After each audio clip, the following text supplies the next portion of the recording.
All right. Thank you very much, everyone, for joining us again this afternoon.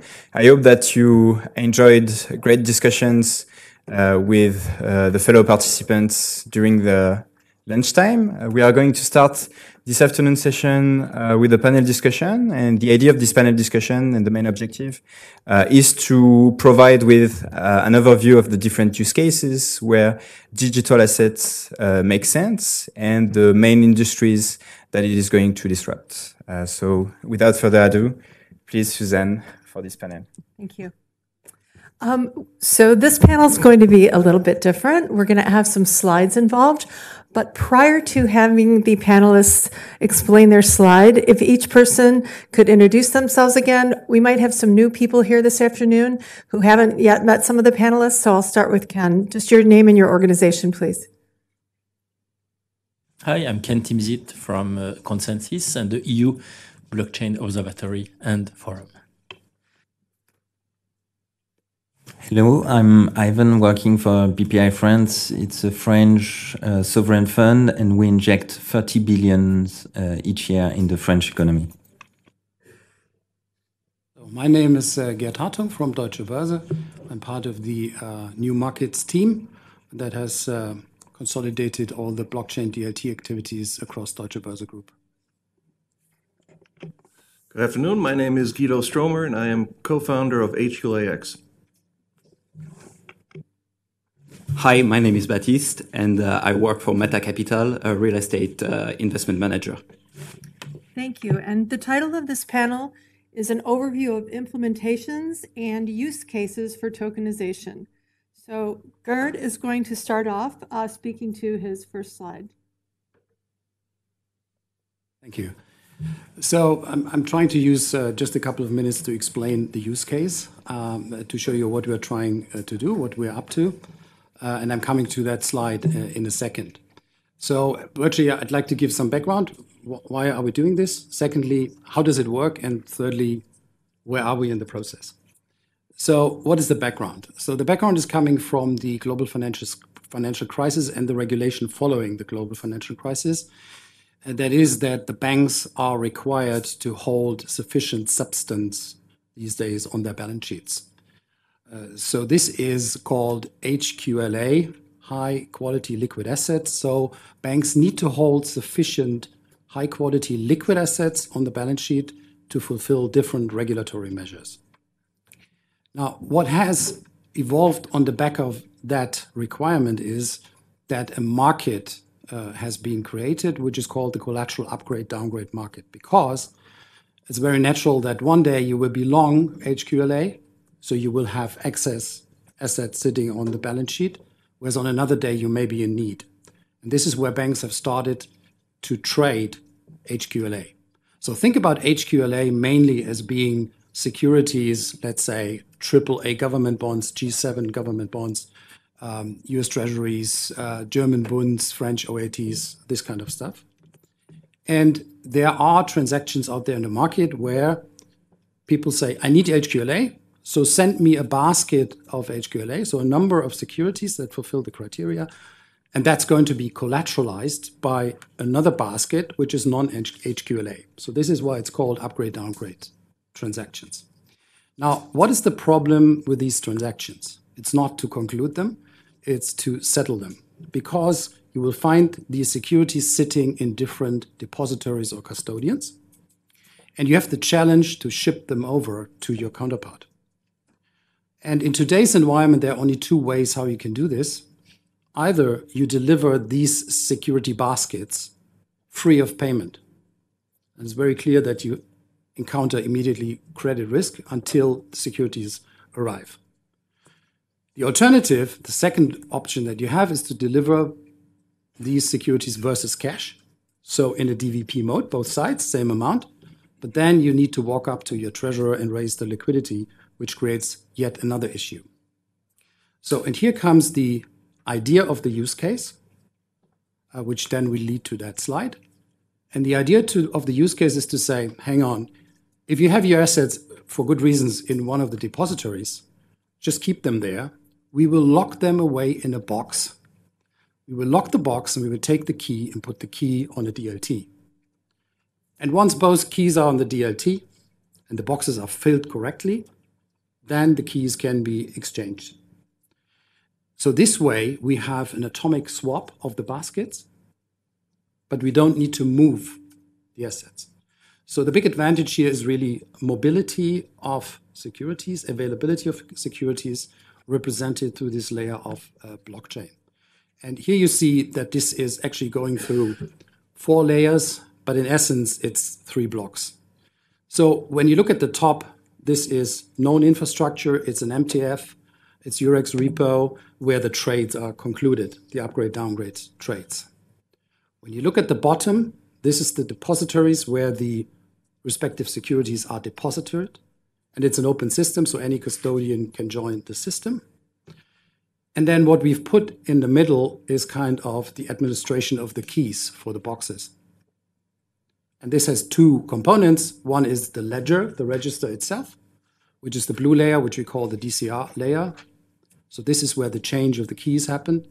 And then you need one important thing, which is you need to have someone who makes sure that what the key promises is really true.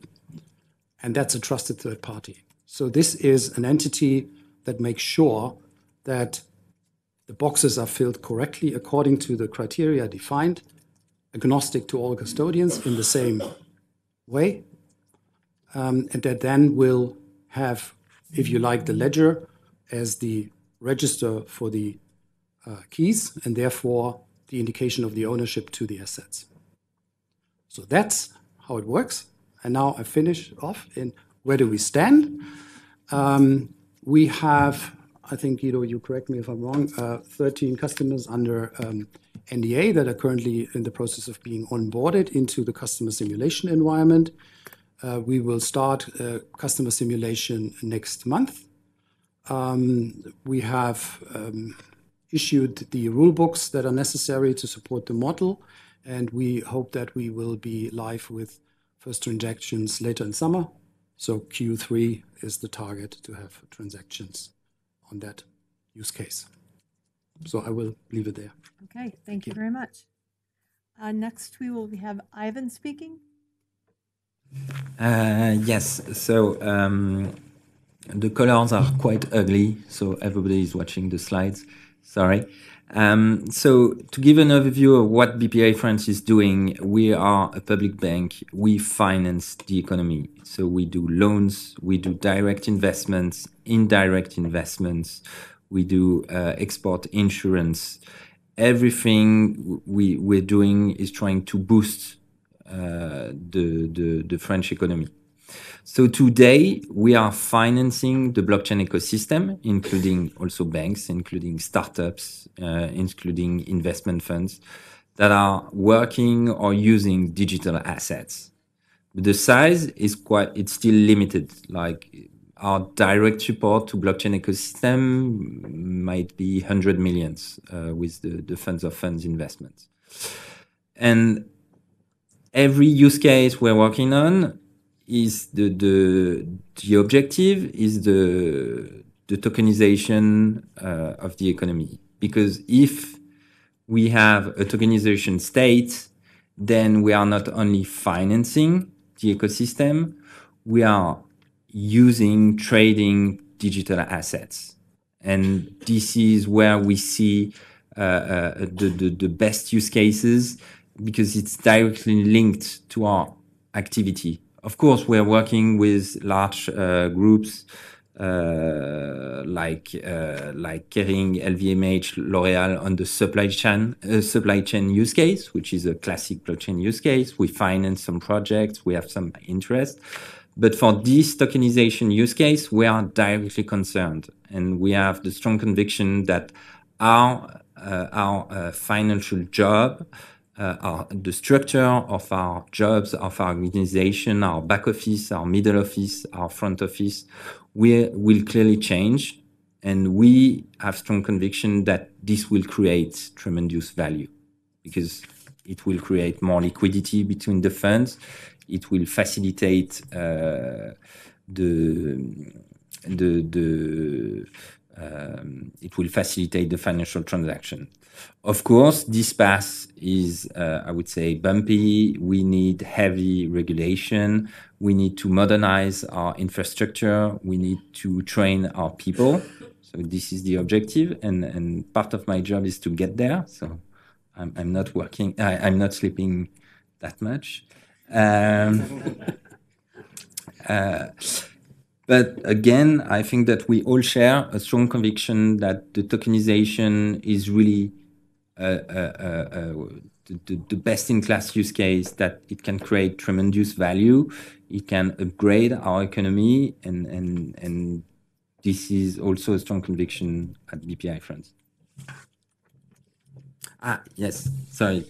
So this is our classic jobs, guarantee, export insurance, financing, direct. Of course, every business lines has use case. For the moment, the two main use cases, the three main use cases are KYC. Everybody is sharing this pain point in the banking industry. Commerzbank talked about it. It's clearly a huge point. We are working with shareholders registry because our middle and back office are really struggling with the French law is really not that well written about that.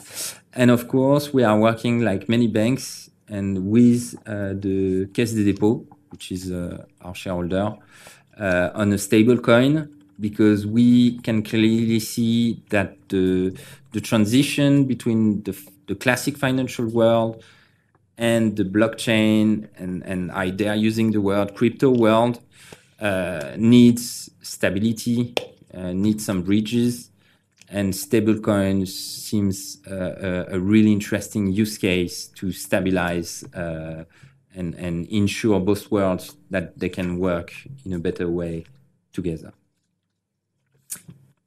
Okay, thank you very much. And next we have Baptiste. So I will be very quick because actually our use case is kind of easy to understand. So we are a real estate investment manager, and our mission is basically to help our client outperform the real estate market in the long run. So how do we do that? Well, of course, we develop alternative investment strategies, but we also invest more than 20% of our revenues in innovation projects every year. So recently, we have partnered with Scribnotaire, which is one of the oldest notary in France and one of the biggest, to create a platform and explore the possibilities of the blockchain in the real estate market. So what we want to do is use the tools that the regulator in France is giving us to provide our institutional clients with new ways to manage their liquidity. So the project that we are building is actually pretty simple. Like I said, we are going to tokenize the shares of a SPV that owns a real estate property. Thank you. And now we've got questions for the panel.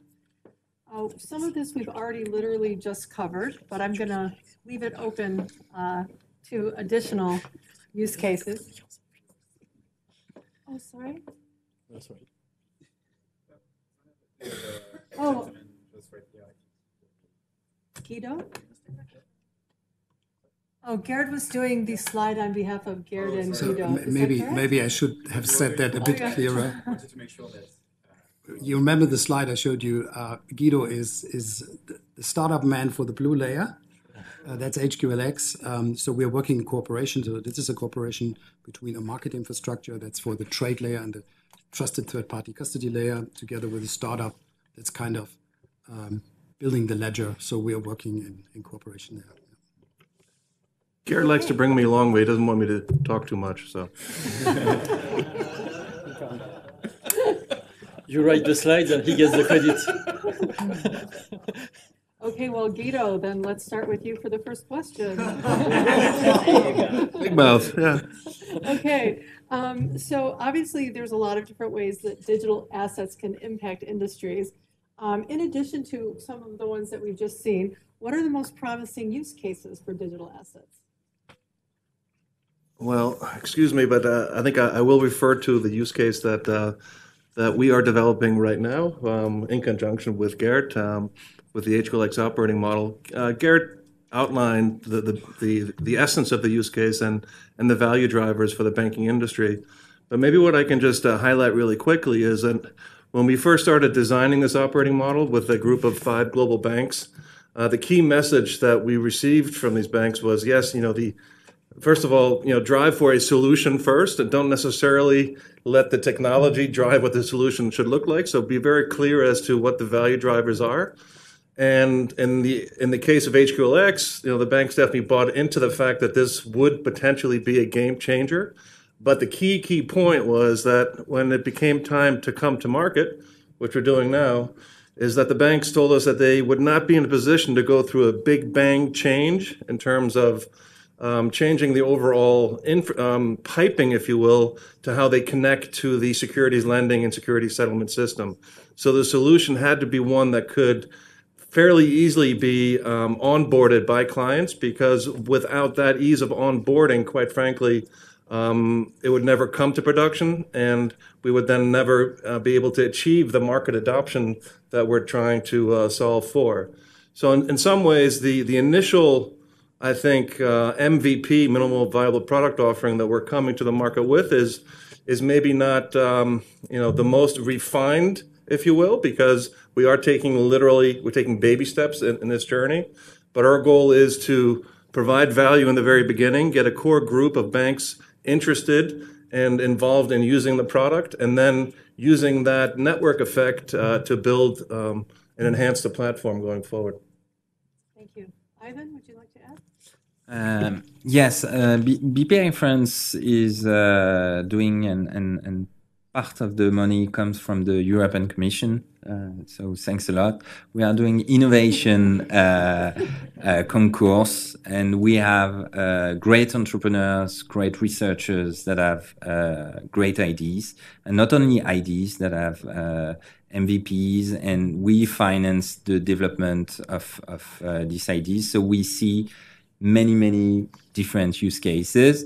We finance iExec, which is a decentralized access to cloud resources, to computer calculus resources, which is a great project. We are looking for Kleros right now, which is an arbitrage court based on token valuation, which is also a great project. But to see real use case that can be industrialized, of course, the market finance industry is really mature because it's clever people, there is money, and is a great experience of working together and scaling systems because derivatives markets, equity markets, trading is kind of one of the most industrialized and most scalable industry right now in the world. The number of orders, and this is really compatible with the ambition of the blockchain projects, where if you go into, a blockchain for trading cereals, of course, there is a potential value, but the maturity of the whole industry is not as mature as financial industry. So you can see the gaps, and you can see that there will be some extra steps. So I would definitely recommend the financial use case to be maybe opening the party, and then the other use case can go full. Thank you. Anyone else like to add? I just want to add something over what Ivan just said. I also do believe that the financial industry might be the best industry to start off the movement. Just one additional promising use case or impact that the blockchain will have on the industry is that while I do agree that equity, bond market, all the traditional markets are already liquid, industrialized, it still lacks a lot of transparency. And I understand that some people in the blockchain industry want to build dark pools and this kind of stuff. But I think that the data that you can derive from the blockchain is actually invaluable. Let me just give you a small example. For example, if you try to look up what brokerage account had more than 1 million of value in Apple shares 2 years ago, some like market operator might have this information, but not everybody. Try to Google that. Good luck. But on the blockchain, that would be a simple query. So I think this is something that we will that will change the market and the financial market in general. Thank you. Anyone else wanted to add about use cases in addition to the financial sector? Some of the most promising use cases available? I don't know if it's promising, but maybe to complement the picture and make sure that we cover everything. I think there are, so clearly the financial world is already largely electronic or abstracted in a way. And so with blockchain, we are making it more efficient, but we're dealing with objects that are more or less digital already.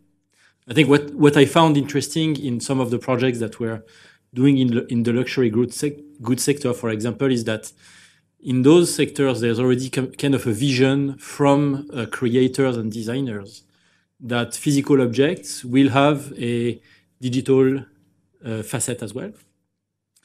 And it's not just about blockchain, right? So objects that we wear and that we use will be connected, and in some cases are already. Will have a digital existence in some electronic networks. Will be tradable, of course, but the implications of thinking about those goods having a digital existence can be far-reaching. It can mean that you can insure them, without, by proving that they're not double insured. It means that you can create all kinds of services around them. And it also means that you can transfer them from the physical world to augmented reality and the universe of video games, where, because you own such a limited edition Nike shoe, you will be able to wear it in a virtual world as well. And I think this is clearly not as immediate as the great project that we're seeing on that table, but thinking about digital assets in a broad way as not a separate world, but an additional property of physical objects that we will deal with in the future, I think that opens up very interesting possibilities. Thank you. I think I would just add a point regarding disruption, if you will. You often hear when we're referring to DLT, the term disruption, and how does innovation really fit into the highly regulated financial services arena? And we can't forget that many of the infrastructure of rules and regulation in the highly regulated space are there for a reason, and they are not to be removed, if you will, or disintermediated. So when people sometimes ask me, is HQLX in the process, or does it have goals to disintermediate any parts of the food chain, if you will, the value chain? And the answer is 100% no. What we're trying to do is partner with existing infrastructure providers to improve the efficiency of certain processes. And I think that's really key, that we're doing that within the regulated environment that Deutsche Börse and Clearstream operate in today. So we're not doing anything outside of that environment, but we're partnering up to improve certain processes that are inherent today. Thank you. So over the next 2 years, what are the most likely implementations of digital assets going to be? So over the next years, what are we really going to see come forward? And is it going to take longer than 2 years? Are things coming very quickly? I know a lot of people have projects, a lot of people in the room have projects going on, but what over the next 2 or 3 years, set the scene for us. What's your predictions or knowledge, if not predictions? So I think part of the question has already been answered. I think that most of the innovation will come from the financial industry. But what I see coming to the space in the coming 2 years is all the use cases that are taking advantage of all the clarifications about the regulation and all the legal aspects, right? So I think that we will see a lot of registrar activities being developed into the space. I see a lot of notaries, of lawyers that are trying to develop solutions on how to manage the shared registry of their clients. So this for sure, I think that we will be overflooded by this kind of solutions. I think that something that will really come to life in the coming 2 years is also the STOs. And when I say STOs, I mean like the really basic implementation of STO, meaning the issuance of security tokens that are 100% representative of equity or bonds, etc. Not financial rights that only bear one part of the rights associated with equity, for example. I don't think that we will see very soon a security token that can only distribute dividend or that will only provide voting rights, for example. So I think we need to look at different industries with different time horizons. When I talk about financial industries, and that's my area of expertise, I think we are heavily depending in this industry also on how regulation and legislation is going to develop. At this stage, as you see from the model, we are just working with what we have. So we're not introducing new legal concepts or new financial instruments. We're working with securities, and we are using these technologies in a technical way. Of course, it could be used also for other things, but they need to be created. And we all know that this is just emerging, if you like. I think certain elements, basic elements that you will need, they will be developed, but not fully loaded. Yeah? And that will be a couple of years. And there's also one other reason why that will be a couple of years, because we should not forget that all the participants we are talking about, let it be the banks or the end customers or the investors or the issuers, they all need to adapt to that new technology at this stage. And this is exactly the debate we have with the banks. They say, don't come up with any new fancy, I need to set up a node and spend millions to implement that technology. Come with something that works easier, and you may have had the same experience. So I think these are the main, for me, the main factors that will determine how quickly it goes. It's legislation, regulation on one hand, and integration into the market participants. Yeah, I fully agree, because if you're an operational and you're dealing with a legacy system that works well, maybe you can optimize it. But if you implement a new blockchain fancy project on the side, it will cost millions, because the developments are very costly, and you will maintain the both systems. So this is a dangerous phase for the next 2 years for the financial industry, because we need to prove our boards, our shareholders, the people that invested some money into this industry, that we implemented well in this technology, respecting regulations, otherwise it's simply illegal, and doing the job with the integration. And maybe that's the challenge. So I don't have the answer for the time frame. It's just that when we'll succeed by doing this, then there will be kind of a new wave of use case and possibilities. So we've spoken about financial assets, types of assets that can be tokenized. Are there assets that cannot be represented under the form of a token? And if so, what are some of those and why? So yep. So yeah, just a couple of words. It was already discussed this morning, but we shouldn't forget that usually when we tokenize a physical asset, there is always the problem of the delivery of this actual physical asset in the end. So I like this example this morning, and I had prepared the same actually. If I want to sell my house, I can just tokenize my house and sell it to someone. But at the same time, I have a deed of property, and I can just go to the real estate agent and sell my house on the side. Who has the real ownership? I think it's the one that has the property deed and not the security token bearing the property of my house. So this is what I think cannot be tokenized in the actual at present. But there is also what shouldn't be tokenized, or that isn't always worth tokenized. Let me give you an example. KYC. KYC, it's a huge topic for banks.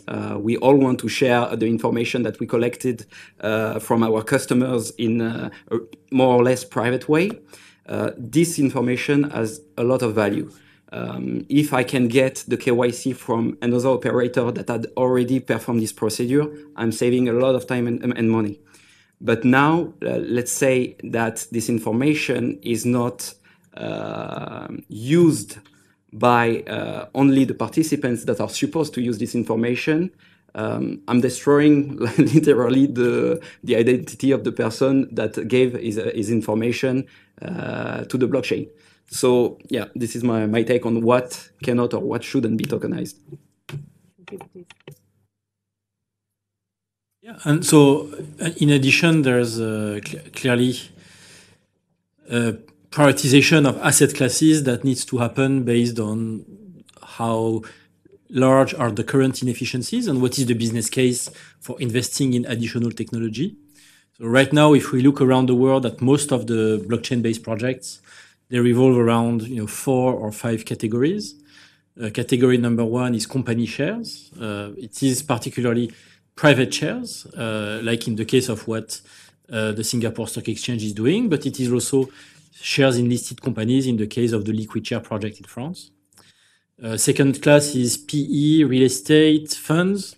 There are at least 3 large projects in Europe, Isness, Fund DLT, and Planet Funds, whose aim it is to simplify the distribution of shares in funds by putting issuers and investors directly in touch with each other. The third asset class is credit instruments. So far, those projects have been led individually by large banks like Commerzbank, Santander, the World Bank, Société Générale, I'm sure others as well. And so usually the appeal of this particular asset class is that it involves very large amounts, and a small number of investors, but simply the process of building the book and collecting the commitments for a debt instrument is today highly manual, and automating it in some way presents certain advantages. And finally, collaterals and repos are a use case that is widely explored around the world. There's the particular case of commodities. Many projects on the blockchain are looking at commodity trading and commodity finance. It is worth noting that today, none of those projects really tokenizes the underlying goods. They currently focus on digitizing the paper trail associated with bills of lading, customs documents, and other trade finance instruments. And so we will get to a point where those commodities are tokenized, but right now that's not really the use case. At the other end, I think that very liquid shares in very liquid companies, shares in Total, Apple, Google, are not. It doesn't really make sense to tokenize them or deal with them on the blockchain right now. The Australian Stock Exchange has invested in some blockchain technology around this particular asset class, but it was part of a broader replacement of their IT system, and in the end, 99% of what they do has more to do with the replacement of their IT system than it has about blockchain. And so probably the business case for those type of assets is less straightforward. Okay, now I'd like to ask the panel, what are some of the challenges being faced today when trying to create digital assets?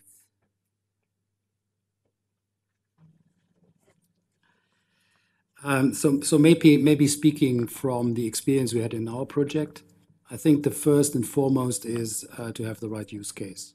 I think everything should be driven by the value proposition that you try to create, and that needs to be confirmed already in an early stage by the users. I think that's the first and foremost, because if that's not the case, then we would not think about digitalizing or tokenizing anything. The second, particularly for financial markets, is regulations. So I can share that we spend a lot of time initially to have intense discussions with the regulators in the affected jurisdictions, particularly in our case in Luxembourg, to ensure that A, the regulator understands what we're trying to do, and B, to make sure that what we are doing is consistent with existing regulation. At a later stage, you can then discuss maybe opportunities to change regulation to adapt more to the technology.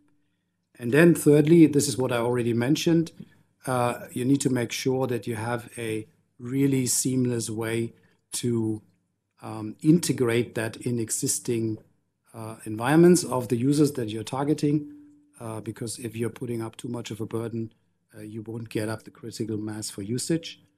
So using existing connectivities, using existing pipes without shutting the door to adapt to the new environment. So if you look at our model, we are not forcing anyone to run a node on premise. We offer a hosted solution. But of course, everyone who wants can do at their own pace. So integration and opening doors. So this would be the three factors I would mention. So would anyone else like to add challenges faced when trying to create digital assets? So I just want to add that it's still a very small ecosystem. So there is a huge scarcity of competencies, whether it's technical or legal. And since there is a lot of issues that have not been solved regarding the regulation, it's costly and difficult to get the right advices from the lawyers, for example.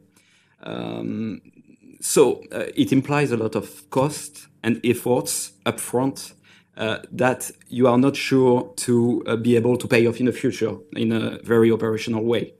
So what you are doing usually is that you're trying to find partners to share this cost. And since it's a small ecosystem, like I said, it's very difficult to convince people to join you on a journey. So I think this is one of also the challenges that we are facing nowadays, and that will change in the near future, I think. Mm-hmm. Anyone else like to add to challenges faced? Maybe I would just underscore something that Batista said in terms of partners. Although HQLX is a financial technology firm, we realize that it still is a people's business. And our success is a function of the relationships that we build and the partnerships that we create. And we'd be very short-sighted to think that we could build, for example, an operating model like this on our own. It's very apparent that a strong set of partners is really a requirement to something like HQLX being successful in the future. Thank you. And this is maybe there may be obvious answers, but I'm going to stick with this question. What are really the benefits of digital assets? What are tangible benefits that people can expect to see going forward? If you worked in the private equity industry, you're waiting years for liquidity, and that's a long time. So this is really something we are looking at. It's no surprise that a classic VC like Andreessen Horowitz has asked to be a registered investment advisor. So clearly it's becoming a hedge fund, because the VC is lacking of liquidity right now. The cycles are longer and longer. So this is clearly something that could bring a new breeze to the VC and private equity world. Thank you. Anyone? Yeah, so it's absolutely true from the standpoint of investors. Similarly, I think from the standpoint of entrepreneurs, there are many statistics and reports in the US and more broadly around the world showing that companies are staying private longer and longer. And so as an entrepreneur, it means that there are multiple rounds of fundraising. And in some ways, if I want to offer liquidity to my employees, when I raise additional funds from additional investors and my company is not listed, there needs to be some kind of restricted secondary market for my shares. And so in the context of companies staying longer and longer, digital assets can enable the financing of entrepreneurship, the access to their savings for employees of startups, and it is overall beneficial for innovation in Europe as a result. Thank you. I'd like to, were you adding something? No, everything has been said. I totally second what Yvan and Ken have already said. There is a lot of applications with regard to liquidities in private equity, real estate, VC, all those illiquid asset classes. I really liked the example that Ken had with regards to the employees' benefits, because one of the other advantages that the digital assets are providing is the programmability of those assets. So, for example, you could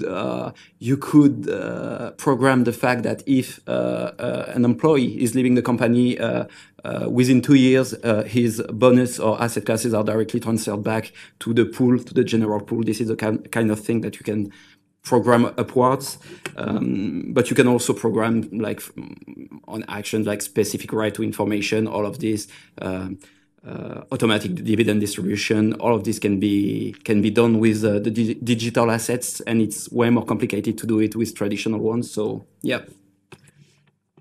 So maybe one additional benefit specifically from the perspective of the securities industry is definitely the question of reconciliation.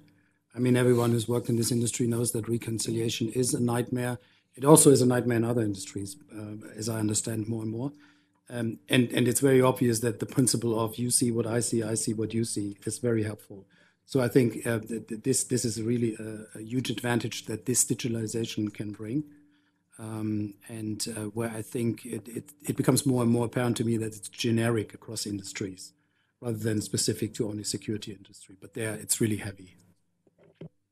Maybe I would just add one more point around transparency for regulators. This technology provides the ability for example, an observer node or a regulator node to have a bird's eye view into collateral chains. So, for example, if I'm lending a basket of securities to Garrett and he's lending it to Yvan, he's lending it to Ken, and then maybe it goes back to Baptiste. At the end of the day, those are all bilateral transactions in today's world. And what this technology would enable a regulator to do would be to get a bird's eye view to see those collateral chains. So that's definitely something that doesn't exist today, and could be something that's very interesting from a financial stability perspective. I would like to add one more thing, taking a step back and also speaking for the policymakers and regulators in this room. I think that the creation of the EU Observatory, the EU Blockchain Observatory and Forum, has many roots. One of the reasons is because there is a belief that blockchain technology can deliver improvements to our economies and government services. But also, and probably more importantly, the goal is to have I wouldn't say aggressive, but determined set of policies that will create demand for blockchain technology products in such way that innovation will happen in Europe and more entrepreneurs and more technology and IP will be created in Europe. And so if we are talking about the advantages of digital assets in this panel, I think saying, well, digital assets bring about the potential to streamline the financial market infrastructure in Europe, I think that's totally true.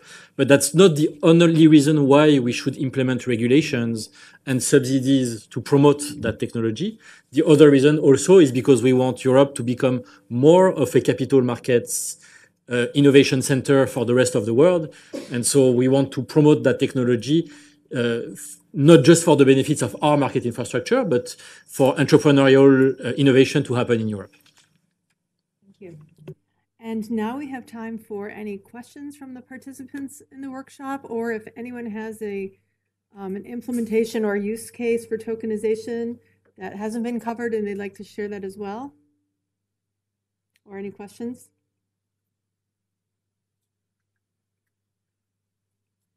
Yes.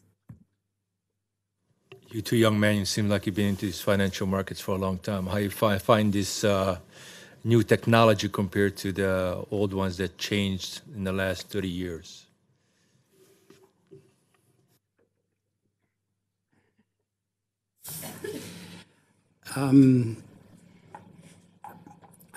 I find that very exciting. Let's put it this way. I've always been on the innovative side of the business development for 25 years and done a lot of new things. But this is really the first time that I feel that there's a technology out there that could really fundamentally change the way the industry could operate. As usual in this industry, it will take years. But the potential is enormous because we can tackle some of the major problems that I described earlier. And I think there is also let's say, a fundamental principle here behind, because at the end of the day, the distributed systems will bring benefits to many industries, but there's one key word that's important, which is trust. So it's not about a technology, it's about a trusted technology. So it needs to be in the right governance. And if we manage to do this, this has a huge potential. So if I compare it, I think this is really systematically changing the industry, but we will need to take another 5 to 10 years to really see it emerging. Thank you. Additional questions, comments? Yeah, first of all, thanks very much for sharing your insight and your expertise and experience. So, on the use case, from my discussion with market stakeholders, I am a EU civil servant here. I understand also that the potential benefit and the business case could be in all, talking about securities market, in all the post-trade areas which are currently highly fragmented or lacking standardization. As an example, the tax services or the corporate actions. I would like to know whether you share this view and how you would see the evolution of the technology in that area. If I may, just to add, going back to the use case for HQLA, I see a clear business case for you because this would probably aim at increasing in terms of mobility of collateral, which is more and more crucial. And I was very much interested to see your point of view, because you mentioned we are dealing with existing regulation to make sure that we comply with existing regulation. Does it mean that, based on your experience today, given that you are not up and running yet, are you dealing with the fact that existing regulation is fine, is suitable, or you have identified issues that should be solved in the short, if not in the short term, in the medium and long term? It's a bit back to my original question of this morning, but with a different panel, with a different use case that you have described, I would like to assess whether you can have a more concrete evidence to share with us. So if I may reply with respect to HQLX, we are fine with the existing regulation and we use it. So it's as simple as that. Could we do more things going forward if the regulation was to change? And could we unfold more benefits? Yes. And that's the debate that we need to have. But I think in the first instance, it's important to get a foot in the door, open the technology. And, to be very clear, I mean, when we talk about this DCR layer, this is a private permissioned solution. So we have a clear rule book around it under a given regulation. So there's a joint rule book of the DCR and the TTP layer run under Luxembourg law, and we have clear criteria for admission, and then we use the technology. But of course, there's more potential. The other question you raised about corporate actions, I think there is the potential of simplification and benefits.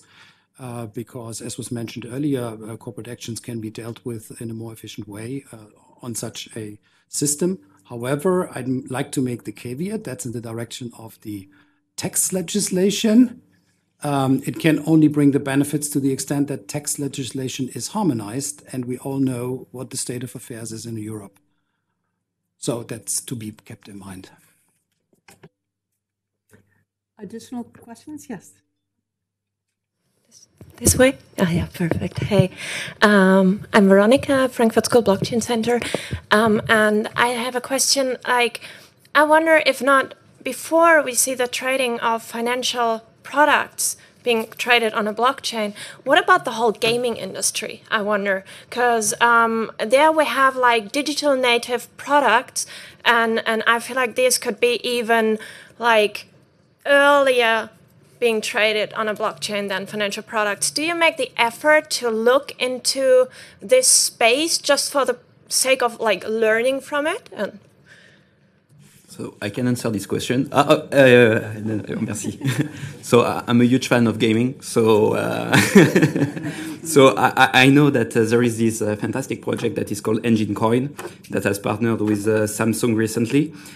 Basically, what they are doing, they are creating non-fungible tokens that, for example, would represent an epic sword on the game, and you could share this word in multiple games, basically, if they do agree to share this kind of information, right?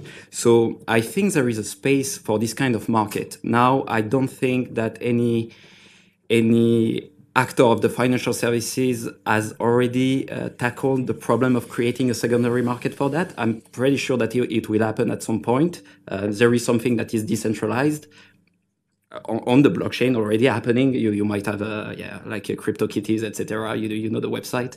But I'm not sure that the financial industry has already really looked at that. Maybe Yvon, you will correct me, but it's a very good question. Of course, the art market, the video games, the food traceability are really relevant use case, and we miss time to talk about all these use cases. Video games, it's huge, and everybody can feel it. The first financial actors are the investment funds. So yesterday, I think the Sandbox, which is a video game, just raised 2.5 million with Hashed, which is a crypto fund from South Korea. And this would be the first actors to put money on the table. Like if some people remembers about Second Life or software like this, it's always the VCs that puts the first stash of money. The video games industry, Ubisoft as a blockchain lab, it's one of the French leaders of the video games, is investing a lot, but still we don't know where the innovation will come from, because it's based on the communities, and it's the communities who will decide where they will put some value, what will be tradable. And to be a gamer also, and an old gamer now, sometimes I don't understand the new gamers community. So I don't know, but it's true that we are looking at this, and it will be very interesting.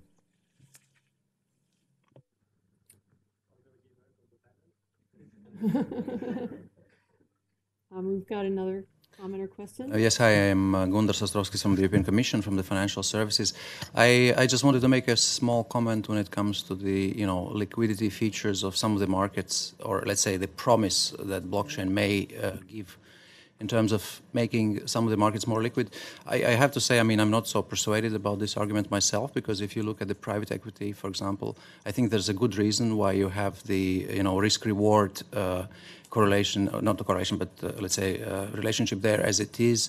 We all know about the liquidity premium and other things, and I'm not so sure that there's a lot of demand for let's say liquidity in these markets. I think the investors who invest in these markets are very well aware of the illiquid nature of these markets, and this is precisely why they are able to extract high returns from these markets when they lock up their investment for a longer period of time. And even in the public markets, I mean, there's a lot of studies that show that the people actually who would make most of the money, of course, you may be lucky once or twice, but over the long term is the people who invest and hold their investment over the entire period there. So, I mean, I wouldn't be so excited about, bringing now liquidity to all the markets and this somehow miraculously giving access to even retail investors to private equity type of returns.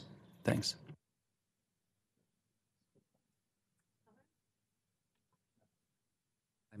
It's very true.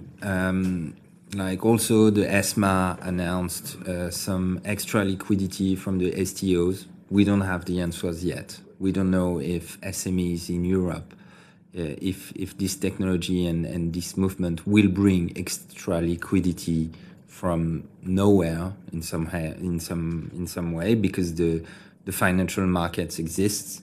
The structure is there, so why should we bring a new types of liquidity from the sky? So this is also a very important question. It will bring opportunities, and I hope that the market will seize these opportunities the right way. The private equity market, in a way, must open itself to more shareholders. And we all know that the financial world was challenged in 2008 to be maybe too structured, too complicated. And this is also an opportunity with transparency to give access to financial inclusion.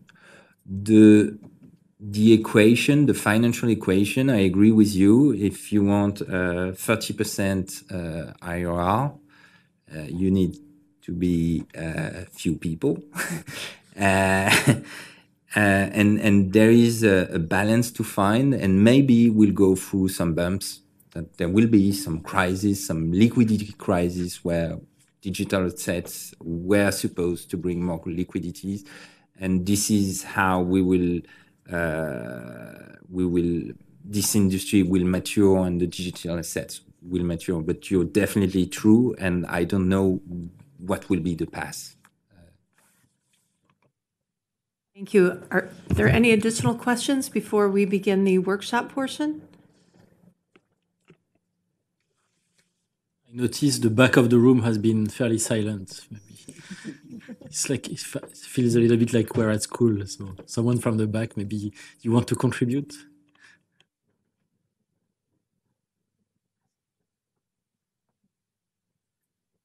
How you doing? That was a very, very interesting panel. Thanks very much.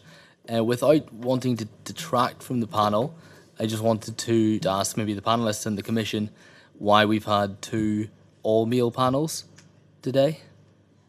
Is there a reason for that, or is that just kind of the way it fell? Thanks.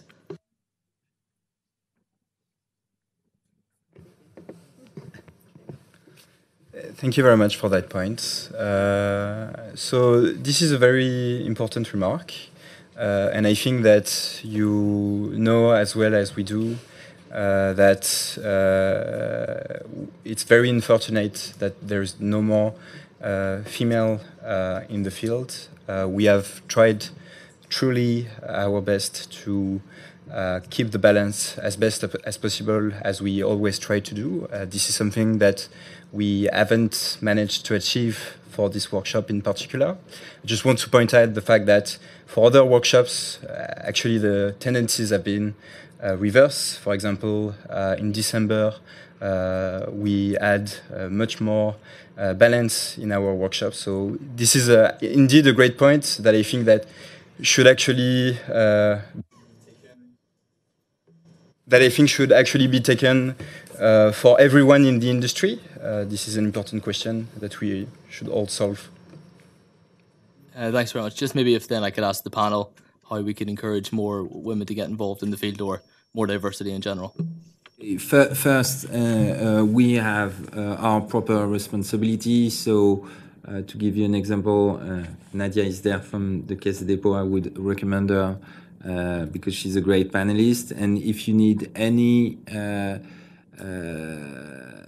women panelists in France, have a list of 30 great women that would be tremendous panelists. And that's my part of the job, recommending women panelists and not keeping the floor. And also maybe we did that at our event, is to force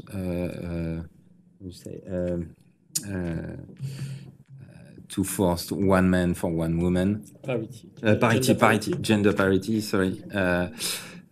Which is, there is a debate about the method, but it's maybe the only way today to be sure to have a great women panelists. And also, there is one tip, something I learned: when you try to hire a women panelist, don't say we hire you because you're a woman. You say we want you for this panel because we think you're a great professional, and that's always a better introduction. That's my testimony. Just second the comments made by the other. Il veut pas que je me parle. Hi. As a woman, I want to talk. Sorry to keep. Just to tell you that in the board of INATBA, we are 4 women, and there is 10 people in the board. So I think it was very great for that. I saw Lucas in front of me, and we are very proud of that with Nina, Maike, Julie, and Nadia. For myself.